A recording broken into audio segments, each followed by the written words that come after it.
This is the story of a medieval mystery, a riddle centuries old.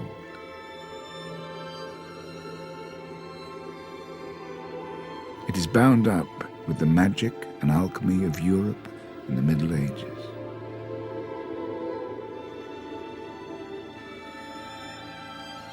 Imagine a book which no one can read, a manuscript in a language no one can speak. It is both priceless and worthless. It came from the old world and lives in the new. It has made fools of the wise, yet its own wisdom is folly. That book is the Voynich Manuscript. I first heard about the Voynich Manuscript when I was at my aunt's funeral. And I knew nothing about the manuscript and was intrigued. Got back home, switched on the net, and there were all a flood of information about this amazing, mysterious manuscript. And I got quite hooked.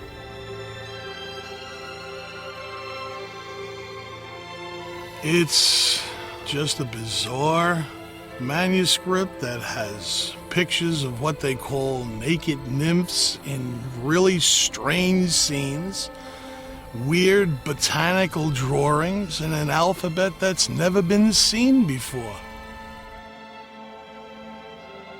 Everyone in my family kind of grew up knowing about the Voynich manuscript. It was an obsession of my father's from back before any of us were born, and it kind of stayed a household word. My personal fascination in the Voynich is that it is a puzzle.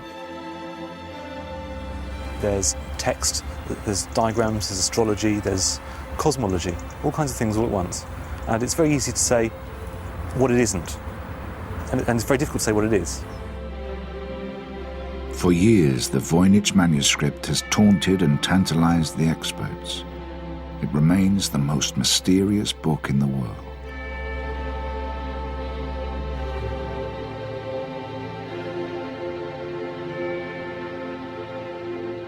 A couple of years ago, at my aunt's funeral, her grandson came up to me and said, "Did you know you were related to Wilfrid Voynich?"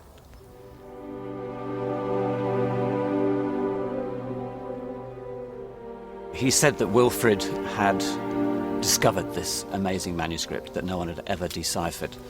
It was just this elegant enigma waiting to be decrypted. But he didn't actually fill in very much at all at the time. He just said, "Go and have a look, it's fascinating." So I did. The challenge of solving the Voynich mystery has become an international obsession, and its appearance on the internet has made it all the more enticing. Jerry Kennedy's chance encounter at his aunt's funeral drew him into the Voynich spell. At first, he was attracted not so much by the manuscript itself, but by the extraordinary life of Wilfrid Voynich, his distant relative from Poland. Wilfrid Voynich was a really intriguing guy, a lovable rogue, I think, would typify him, but someone who led an incredibly interesting life. Voynich arrived in London in 1890, an exile from mainland Europe. He had barely a penny in his pocket, and yet within a few years he was doing lucrative business. Quite magically, Wilfrid, from nowhere, seemed to conjure up this amazing antiquarian bookshop deal.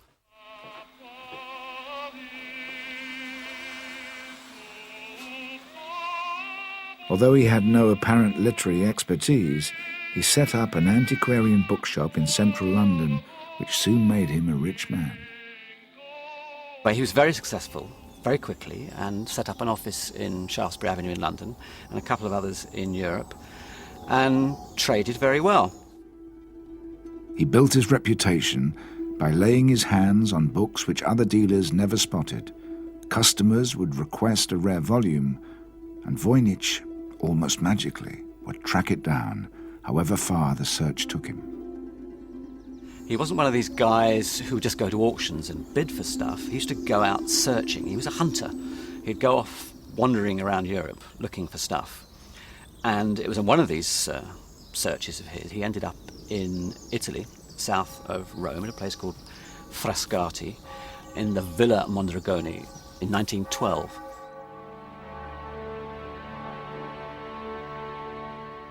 The Villa Mondragone was a Jesuit college in urgent need of restoration. The Jesuits were selling off part of their library to raise money. It was just the opportunity Voynich relished. An uncatalogued collection which, if he got in first, could dazzle his customers. As Voynich started poking around the old monastery, he stumbled across an old chest half filled with books. The manuscripts inside were finely illustrated and certainly good for business. But then his eyes lit on something else. Voynich knew immediately he'd found something special.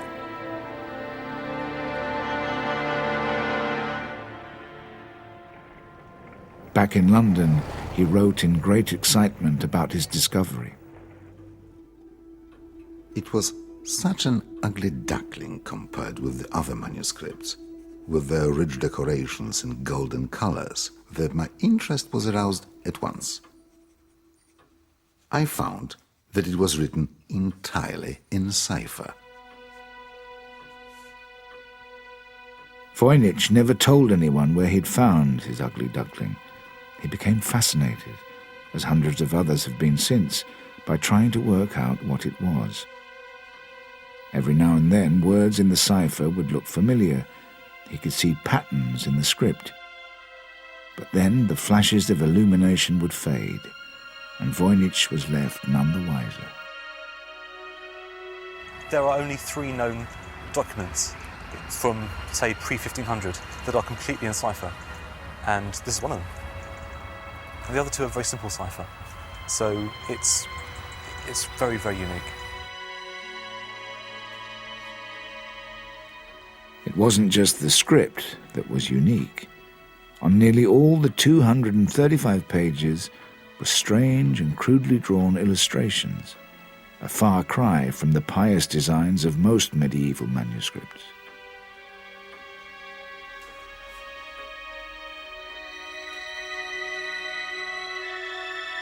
The Jesuits at the Villa Mondragone had given Voynich no clue as to how the book had fallen into their hands.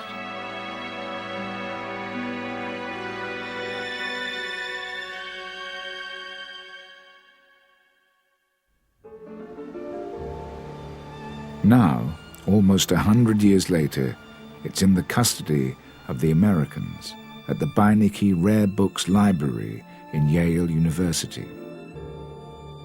It can only be seen by special permission and can never leave the building.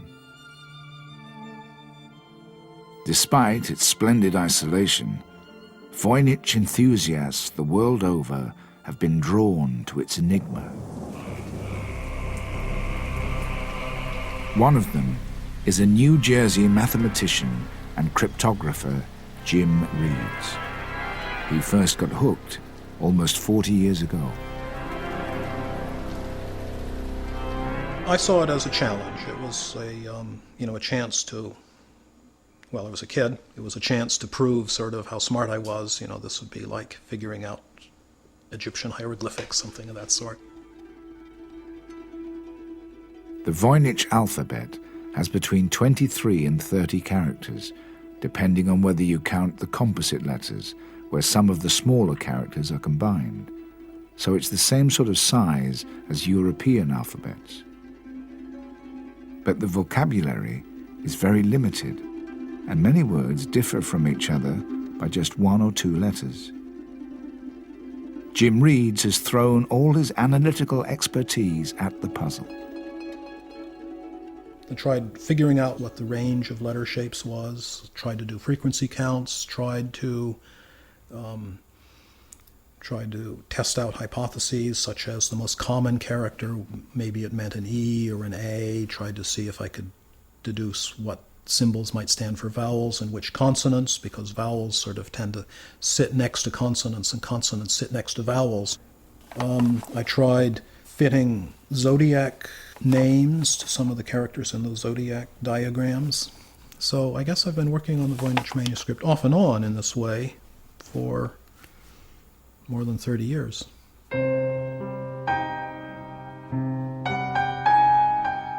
Voynich himself fared no better. After 2 years' effort, he moved his business to New York at the outbreak of the First World War. He took his precious manuscript with him, hopeful he could find an American expert to help him. I knew practically nothing about ciphers, and therefore I endeavored to awaken the interest of specialists in this volume. All without success, except for Professor William Romaine Newbold. So Newbold was destined to be the next person ensnared by the Voynich manuscript. He was a philosopher and during the war a cryptographer for the American government. The two men were to spend the next 10 years wrestling with the riddle.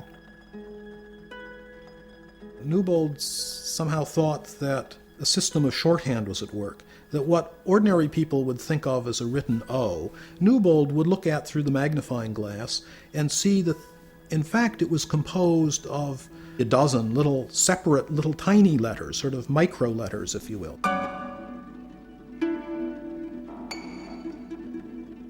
So he would analyze each Voynich manuscript letter into these micro letters. And each micro letter had a little meaning of its own. And then Newbold had a system of permuting the micro letters around and reinterpreting them in pairs and hooking them up is quite complex. And then he finally came out with a text. As Voynich watched Newbold unravel the code, he was convinced a Nobel Prize was within their grasp. The manuscript, according to Newbold's thesis, was written in Latin. Newbold, I think, was very excited about this, and he sent telegrams to, the Yale Library has a copy of a very excited telegram from Newbold to Voynich saying, I've solved it, I've solved it. He's feeling quite pleased with himself. But the next challenge was to date the book, and that's always been contentious.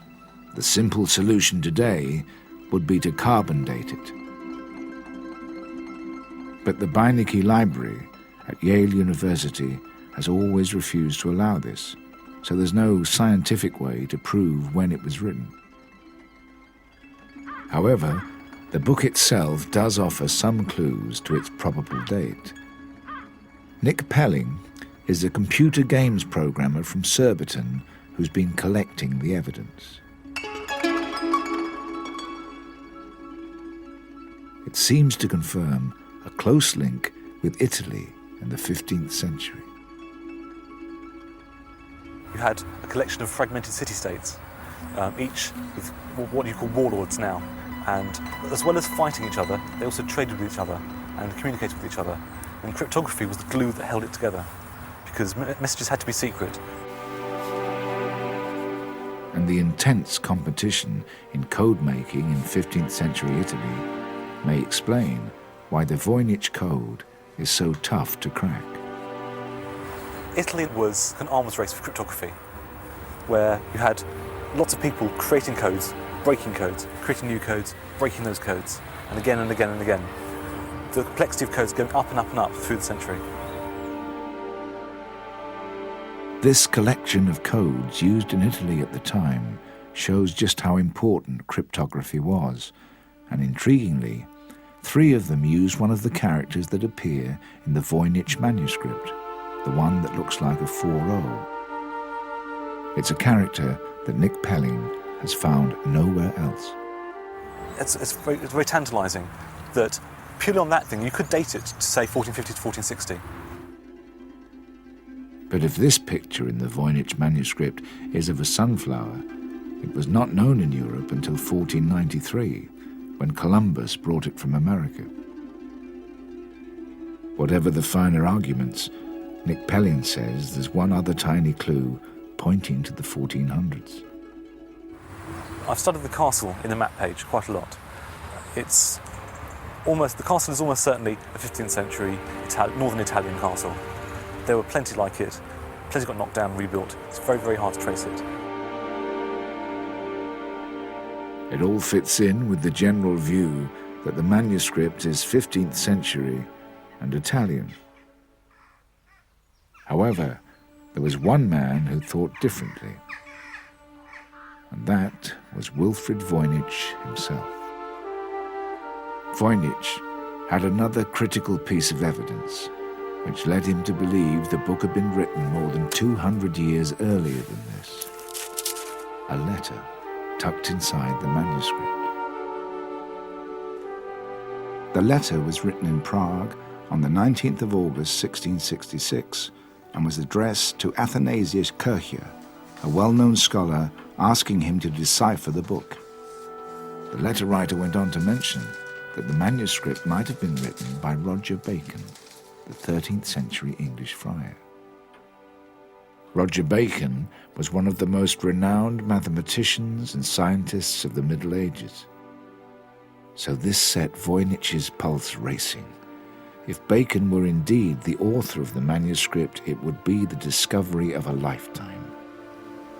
In Voynich's mind, Roger Bacon and a book in code belonged together.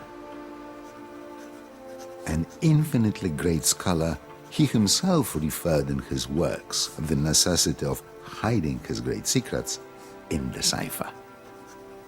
I believe that Voynich suggested the idea to Newbold that it was written by Roger Bacon.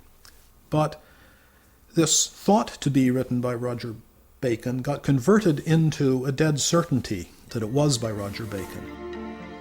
Their imagination really ran away with them when they studied the illustrations. Newbold thought he could identify spiral nebulae in outer space, and pictures of human sperm, fallopian tubes, and fertilized human eggs. He and Voynich didn't pause for a moment's thought. They were convinced they were rewriting the history of science. Bacon, if he had written this manuscript, if these pictures were truly pictures of the Andromeda Nebula, of things seen in the microscope, well, that meant that Bacon would have seen these things which we can only see with telescopes, with microscopes, things that weren't invented until centuries after Bacon did. That would have meant that Bacon would have had to have invented the microscope himself hundreds of years before it was actually invented. Voynich thought his fortune was made. He gave the book a price tag of $160,000, making it one of the most expensive books ever to go on sale. It will produce such a sensation that Newbold will become famous, and I rich, and half famous. I wish you could see the excitement of the professor and his wife. They danced, they embraced each other and me. They became ill, delirious. Voynich and Newbold put the manuscript on public display, and newspapers leapt on the story. But no one actually bought it. It took about 10 years before people realized that this was all complete baloney, and that what Newbold was thought of as these little micro letters was really just the ink cracking, a perfectly ordinary process. Newbold admitted that his method of deciphering the script had been inconsistent, and once his text was proved wrong, the idea that Bacon was the author also lost credibility. Newbold's reputation was in tatters, and he died a broken man.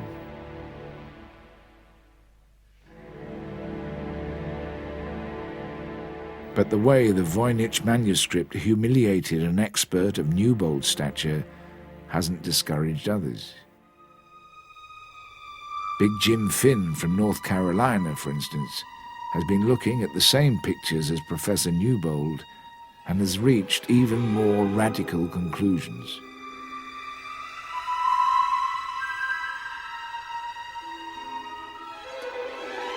Well, my opinion differs from everyone else because of one picture in the manuscript. There is a picture that I saw that when I looked at it, I said, nah, can't be. And I actually set that picture up as wallpaper on my computer, and I spent time just staring at it. It looked like a depiction, an artist's rendering of probably our galaxy.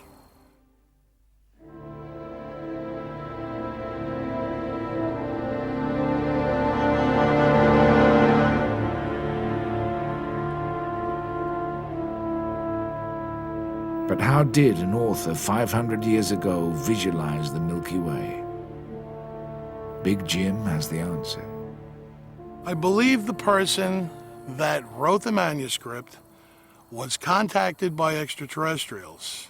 I believe that the extraterrestrials were telling the author hidden information concerning the destruction of the world, which was yet to come. And the naked nymphs and the botanical drawings play their part in his apocalyptic vision. As far as the plants and the Voynich, I honestly don't know. That is out of my area. Based on the rhetoric that I've listened to, I think they're put there for a distraction.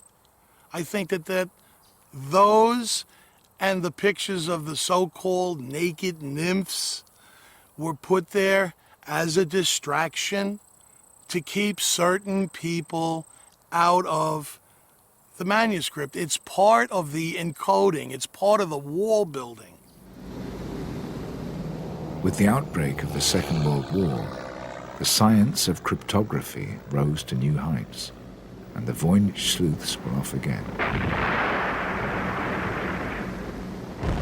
The Americans cracked the infamous Purple Cipher, a major breakthrough into Japanese intelligence. The brains behind that belonged to William Friedman. It would have been a tough enough job for most people, but towards the end of the war, Friedman looked for a little light relief from his day job and began to toy with the Voynich code. William Friedman was the top American codebreaker in the period 1920s through 1950s. He was the technical director of the National Security Agency in America, the equivalent of the GCHQ. Friedman pulled in 16 other top brains to tackle the Voynich enigma. I mean, if they gave Nobel Prizes in codebreaking, these people would have Nobel Prizes. And they thought the Voynich manuscript was worth working on. But after more than a year's work, Friedman and his team realized they were getting nowhere.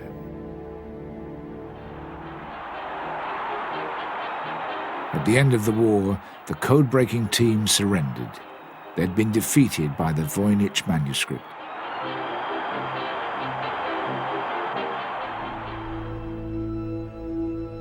It was to be over 20 years before the next serious attempt on the mysterious medieval code. Robert Brumbaugh was a mathematics professor at Yale University. He was sure he could find the key where others had failed, and he recruited his son and daughter to help him. I'd say the first thing that strikes everybody is that it looks very easy. It's got fascinating little pictures, diagrams, labels, and a cipher that looks as if you should be able to sit down and piece together what it's saying in a day's work.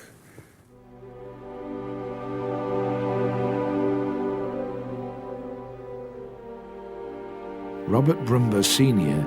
thought there must be a basic clue which others before him had overlooked.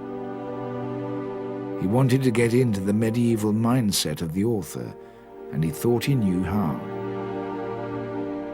Our father thought that he could recognize in this cipher in the Voynich a pattern that he had seen in numerology and that magical tradition in some manuscripts. I thought he understood what kind of a cipher was being used, and that also explained why it wouldn't have been apparent to the military code experts who had worked on it before. It was a very different kind of approach to enciphering.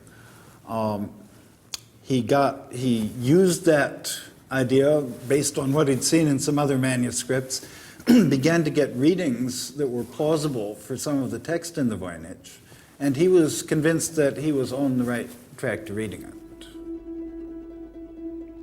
Brumber applied numerical equivalents to the alphabet, with each number from 1 to 9 representing 2 or 3 letters.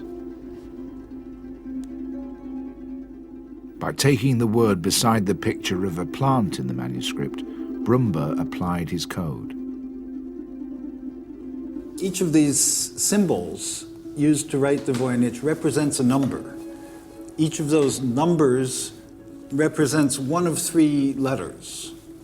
And we showed that you can write a message in that cipher and read it off again without a great deal of ambiguity.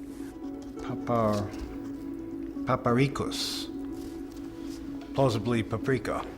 It looks like some sort of pepperish plant, and it's on the folio with other pepper-related plants. So that seems like a reasonable reading for that label. This method worked for a few words, but the rest remained a riddle. Years of work were getting him nowhere. In the end, our mother it was really our mother that insisted our father had to stop, that he'd gone far enough, and that this had never been more than a sideline. And it has the power to draw people into it. He had other work that he wanted to spend the end of his life doing, and in fact he did. This cycle of failure hasn't discouraged modern experts. But after 40 years, Jim Reeds is still as baffled as ever. I've come to the point where nothing that I've tried seems to have worked, so maybe I'm not so sure anymore that it's a code. Perhaps it really isn't a code at all. It could be a language of its own. 2 enthusiasts, René Zandbergen from Germany and Gabriel Landini from Uruguay, met up after studying the Voynich manuscript on the internet. They've given it linguistic scrutiny.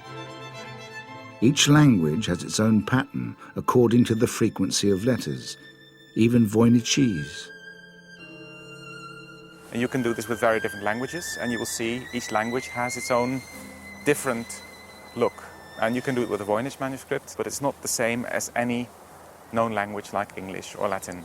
However, it looks realistic. It doesn't look like something that came out of a hat. Voynichese has its own pattern, but there's no clear match with any other language pattern. That suggests that if it is a code, it's not based on any known language. Perhaps it is, therefore, a language in its own right. Or a form of shorthand, which might explain the curiously short length of most Voynichese words. Shorthand, or stenographers, essentially had to write very fast. And the script bears a lot of similarities with shorthands. So that could well be that it's kind of quick writing, form quick writing. And if you don't know the rules of how to read shorthand, even the most mundane words can appear mysterious. But there is one further problem which adds to the riddle. Another puzzling item in the Voynich manuscript is the fact that words tend to repeat, so the same word can be written 2, 3, or even 4 times in a row. The most puzzling part of this is actually that the most frequent word in the language of the Voynich manuscript can also be repeated. This is like having in an English text the most frequent word, which is the word the, twice in a row. And I cannot imagine any situation where one would say the. So this is also not explained. It seems like another dead end.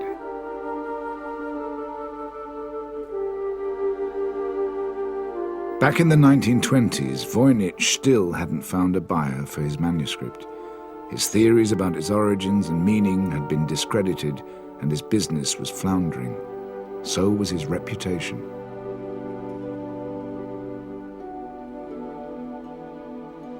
3 to 4 dealers have opened a regular campaign of slander and abuse of my books.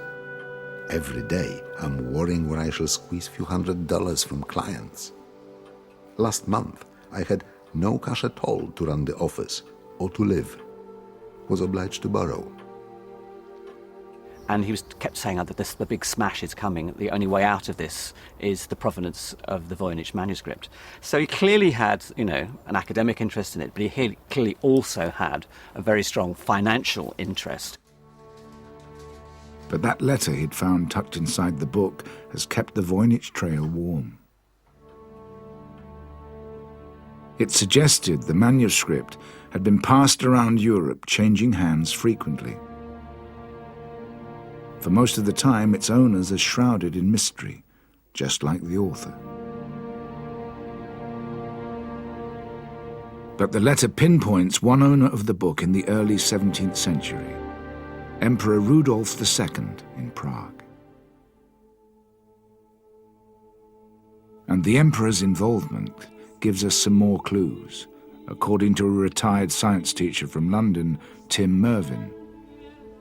It suggests the Voynich manuscript was caught up in the world of magic and the supernatural. Emperor Rudolf was the Holy Roman Emperor. He ruled over large tracts of land in Germany and in Bohemia. He was interested in astrology. He was interested in all sorts of occult artifacts, books, manuscripts, and a number of other topics. One topic he was particularly interested in as well was the study of herbals, pharmacology. Emperor Rudolf was just stark, raving mad. A lovely guy, I'm sure, but was basically mad. He invited all the alchemists of Europe to come to his court and gave them lodgings and places to work and workshops and things. And if they couldn't produce what he wanted, he killed them or threw them out. Two of these visitors to Emperor Rudolf's court were from England, Edward Kelly and John Dee. Well, Dee described himself as the Queen's philosopher. He regarded himself as a very serious scholar in a number of different areas, and he was a very religious man. His sidekick Kelly, however, was a known charlatan, but had insinuated himself into Dee's company. Kelly was a confidence trickster who persuaded a number of people that he could manufacture gold. He was an alchemist. Dee and Kelly arrived at the court of Emperor Rudolf, hoping for his patronage. They brought with them some artifacts they thought would interest him, including perhaps the Voynich Manuscript. Nick Pelling thinks he spotted a telltale sign that it had been in Dee and Kelly's hands before the Emperor's. The clue lies in the page numbering in the top and bottom right-hand corners. The bottom right has been identified with John Dee's handwriting, and which is quite interesting. Whether John Dee was owner or not, it seems he probably was. But the writing of the page numbers at the top seems different again. I compared the Voynich with one of the documents in the British Library, and I'm pretty sure it's Edward Kelly's handwriting. Both numbers fail in the same way. As he gets tired, the writing becomes more sloppy as he goes along.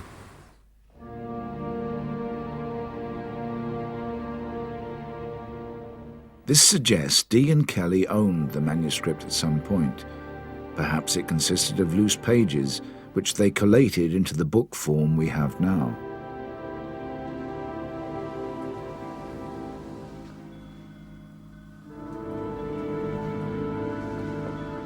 But what seems to link Dee and Kelly even more closely to the Voynich manuscript is the seances they held.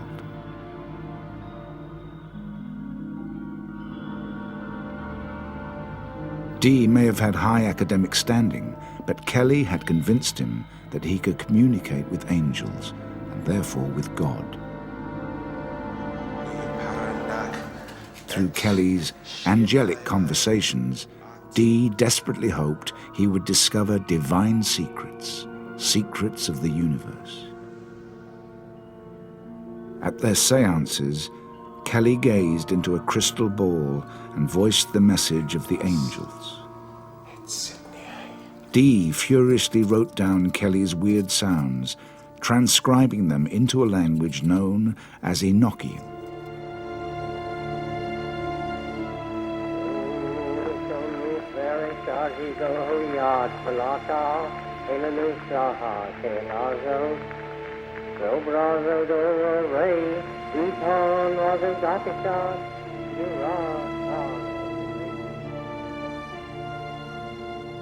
But there are striking similarities between Dee's Enochian transcriptions and the Voynich script. And this could mean that Voynichese is also a strange angelic language.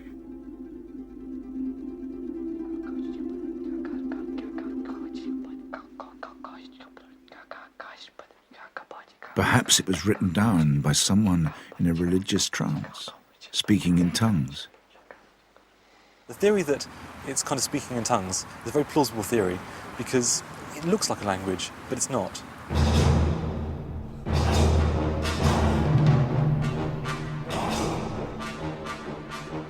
Monks and nuns in the Middle Ages would sometimes make themselves hallucinate as a way of communicating with God. Some of them took potions from poisonous mushrooms. St. Hildegard did it by starving herself before writing a coded manuscript. The problem with all this is that there are no apparent religious symbols in the book, apart from one cross. It makes it unlikely that it was written by a monk or a nun. But if the author was challenging the doctrines of the Church, he might have needed to protect himself.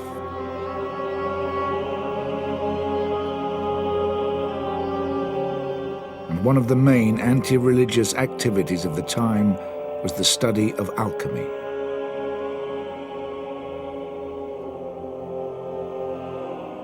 One specialist in medieval alchemy and magic, Peter Forshaw, believes the Voynich manuscript is connected with this world.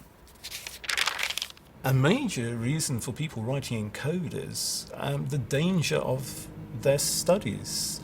The Church was very fond of burning people.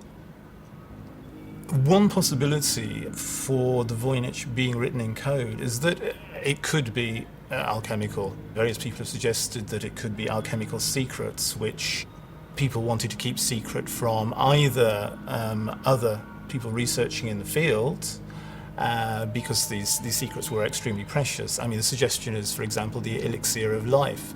One danger with elixirs is that if you are not careful with making any form of medicine, use too much of one ingredient, you kill the person.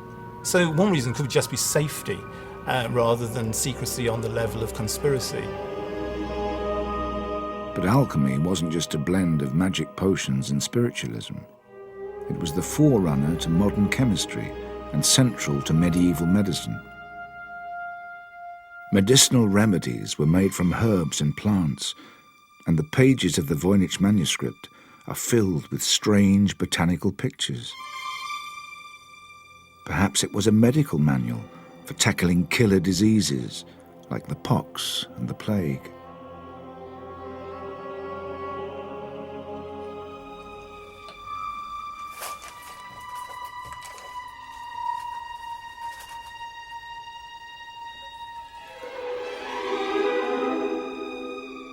We took a copy of the Voynich manuscript to a herbalist practice in London, modern-day medicinal alchemists, to see what light they could shed on it. It does look like it's a herbal, like it's describing plants probably for medicinal use, because there's pages with the plant illustrations, and then at the back there's what seems to be instructions for preparing herbs. I also suspect that there's an element in these images, the way that the plants are depicted, which is to do with memory. Because of the exaggeration of certain elements could be aide-memoirs and prompts to actually what you'd identify out in the field. So they exaggerate the size of certain fruits, certain leaves, which would be a key factor in actually identifying that plant out in the wild. Previous analysis of the botanical drawings has failed to identify them. With their exaggerated and distorted roots and flowers, the pictures have generally been dismissed as unspecific and otherworldly. But the London herbalists believe that the medicinally significant part of each plant, the root, leaf or flower, has been drawn in an exaggerated way to indicate its potency. And they did recognize some of the Voynich plants. We think this is thyme. It looks very much like thyme, the way that the stems are arranged, the small leaves. Have we got some thyme? Yeah. There's some thyme and there's your picture, so that's similar. This looks very much like Viola tricolor heartsease, which we've got a pot of here. What you can see in the flowers, the 5-petaled flowers with the one large petal at the top and 2 little pale ones underneath. This could have been used for the lungs, for expectoration, and also for inflammation with the skin. There, that's a water lily. You've got the great big flat leaf and then the lotus-like flower, and its big tuberous root. What's that used for? Heart remedy, isn't it? Other details start to make sense. This little dragon beside a plant could indicate that the plant had cooling properties to counteract a fever or the hot breath of a dragon. The man lying down beside this plant could mean it's a sedative or even poisonous. And the herbalists also make sense of some of the other Voynich pictures. They think the naked nymphs have more to do with gynecology than mythology. What these images suggest to me are things such as the female reproductive system and fluids that are actually passing between those organs and tissue. There are also elements here that are very suggestive of the intestines. These other areas are very reminiscent of the urinary tract, and actually reservoirs such as the bladder and the like, and the kidneys. And again, we've got images of female figures which could be symbolic of some type of processing of fluids. Fluids being particularly associated with females and perhaps the moon, and this is another area where the astrological aspects could fit in. The herbal may be connected with other medicinal things such as contraception or abortifacients, and that may be connected to why it could be written in code, because those sorts of things would have been proscribed by the church, so somebody dealing in those matters would have wanted to keep it quite secret. And that would also link into the pictures of women that are in the book. So that is a possibility.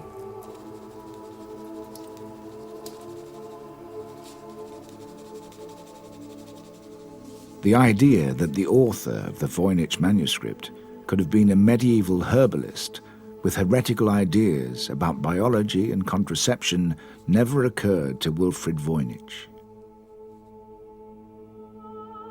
The book, which he tried to sell for $160,000, had brought him no reward.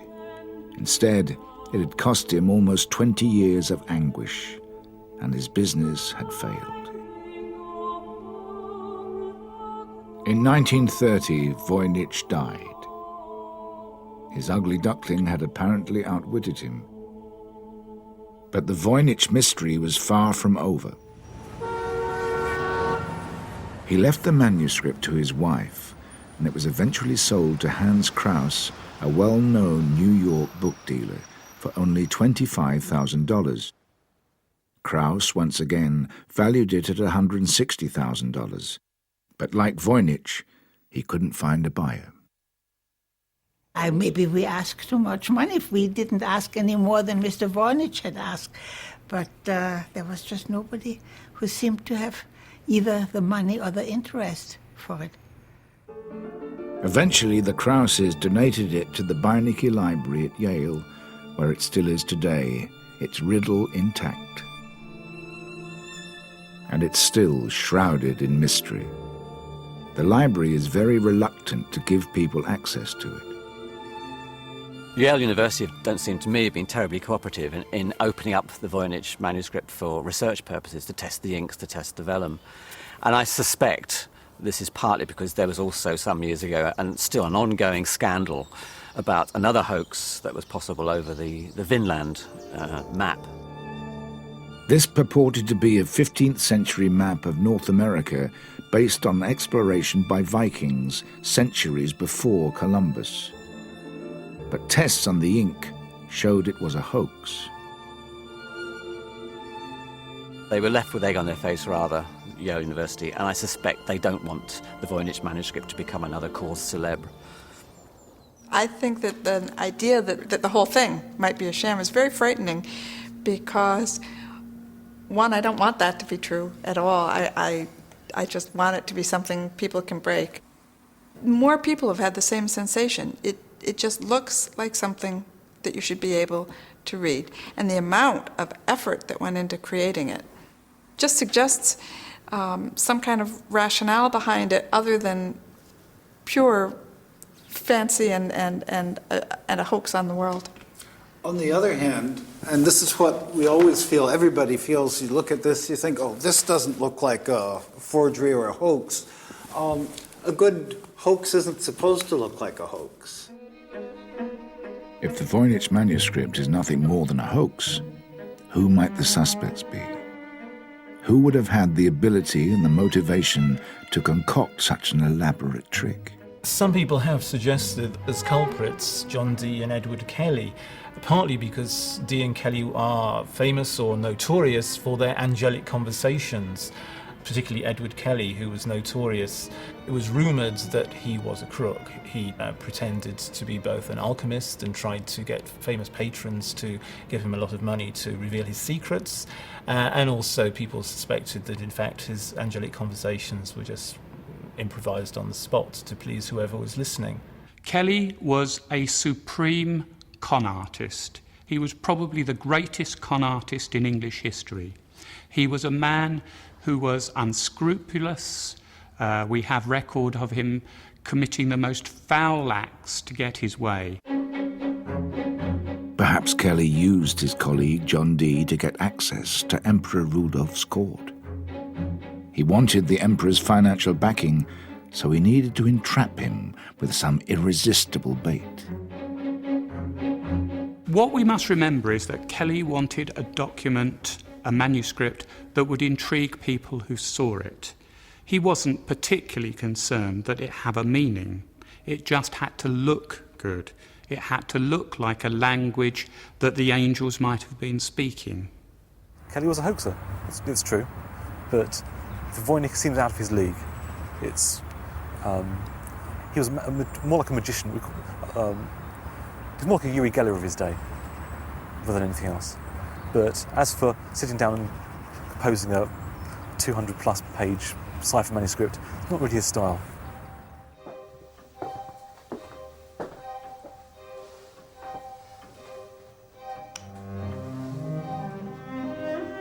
While Voynich was alive, he'd been dogged by whisperings that his precious book was a hoax. And that's partly why he found it so hard to sell. But there is a much more damaging possibility. That Voynich knew it was a hoax. It was a modern hoax, and the hoaxer was none other than Wilfrid Voynich himself. When you think about it, there's an awful lot of just sort of weird, circumstantial notions that one might entertain about it. I mean, for a start, the only evidence we have about it is in 1666, and it disappeared completely, and no record of it whatsoever, despite the fact that it was being held in the library, allegedly, of this famous Jesuit scholar. And I thought that was a bit strange. So when you start looking in again, there are other incongruences, odd small details. Why, for instance, was Voynich always so secretive about where he'd found the manuscript? He himself always said he was protecting his source because he'd hoped to acquire more of the Jesuits' library. His account of his visit to the Villa Mondrigoni was only revealed after his death. there was something else besides. Most of the documents that Voynich sold on, that he discovered in the Villa Mondragone, had a little notice on them saying they'd come from this library, the library of this guy, Petrus Bex, from around about 1870, when the Jesuits' libraries were all reorganised in Italy. The one that didn't have this on was the Voynich Manuscript. Wilfrid Voynich had been more than just a lovable rogue. He may have had an extra motive for forgery as a result of his checkered past. As a chemistry student in Warsaw, the young Voynich had been an active member of the Free Russia movement, the fight for Polish independence from Tsarist Russia. He was arrested and sent to prison in Siberia. But he escaped. He adopted a forged passport and an assumed name and made his way to London. He was still a political radical and came under the scrutiny of MI5, who thought he was using his antiquarian bookshop as a front to raise funds for the Free Russia movement. We know that Voynich had been forging official documents that he needed for his underground activities. He also had access to vellum. If that's the one thing you're going to need if you're going to do a forgery, you're going to need some of the raw material. And it's documented that on his forays into Europe collecting books, he'd come across, obviously, blank vellum, which would at least give him one essential ingredient for a forgery. And what's more, he may well have been in league with one of Britain's most infamous spies, Sidney Riley. There are a number of interesting congruences between Riley and Voynich. They're both born in Lithuania, and they could possibly have known each other through a connection between Riley's cousin in this small town I forget the name of the small town in Lithuania. They both shared the same solicitor. They both had degrees in chemistry. They were both interested in medieval manuscripts. Riley also was interested in books too. And they were both involved in this underground organisation. MI5 and the Russian secret police, the Okhrana, had files on both Riley and Voynich. Perhaps they pooled their talents to create a mysterious manuscript to fool the world. Riley had been involved in all sorts of forgery deals. He'd interestingly been going to the British Library and getting out books on medieval pigments, medieval inks. Voynich too had been going to the British Library. We're not quite sure yet what he'd come up and what he was actually interested in at the time. And it just seems a little bit suspicious that they were both in dodgy characters, really. I mean, Voynich may well have been the activities he had on the side, as it were, that the Okhrana were interested in, were some of them, were legitimate. He was involved in laundering money in order to help this underground organisation. But it may also be, and this is all I'm suggesting, is that seeing as the two knew each other, that there may be some tie-up here, that all those congruences, if you add them up together, look a little bit suspicious, and it makes Wilfrid Voynich look not quite so squeaky clean as the Voynich circle so far have assumed. In fact, Wilfrid Voynich may never have discovered the manuscript at all.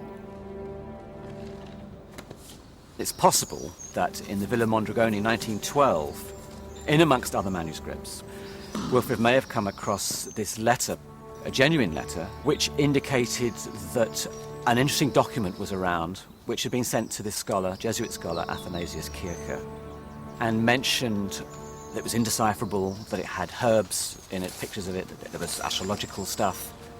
Now, it may be that Voynich actually came across this letter in the Villa Mondragone in 1912 and thought, here is the crib, here is a cue for something that I could then turn into a hoax, and if I'm going to go for it, I might as well go for something big. Perhaps it was too big. It certainly backfired. He never got a penny for his pains, and it cost him his reputation. And I'm suggesting, I suppose, that he could have tailor-made with all this access to his knowledge, to vellum, to this document, and his network, known worldwide with his authority, and all add in his lovable rogue charms, and the fact that he was totally skint. If you add all these things together, it seems to me no more than a possibility that's certainly worth investigating, that the whole of the Voynich manuscript may have been a hoax. But there's a recent development which could help rescue Voynich from the charge of fraud. Deep within the archives of a Gregorian college in Rome, hidden among shelf after shelf of ancient manuscripts, another letter has come to light.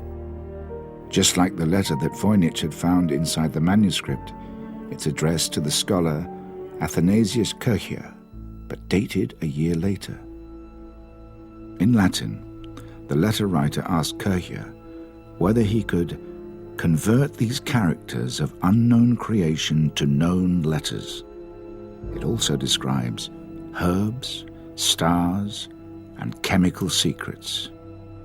He seems to be describing the Voynich manuscript. These are letters that are kept in a collection that were not accessible to Voynich. They essentially prove that a mysterious book that exactly fits the description of the Voynich manuscript existed in Prague at the time when it should have. So there's absolutely no doubt that these people were all talking about the same book. And therefore that discounts the hoax theory. Voynich wouldn't have known anything about that letters or those letters. So therefore we are sure that it's not a modern thing that Voynich wanted to do to sell it or to call the attention of other librarians. But it may be a very old hoax.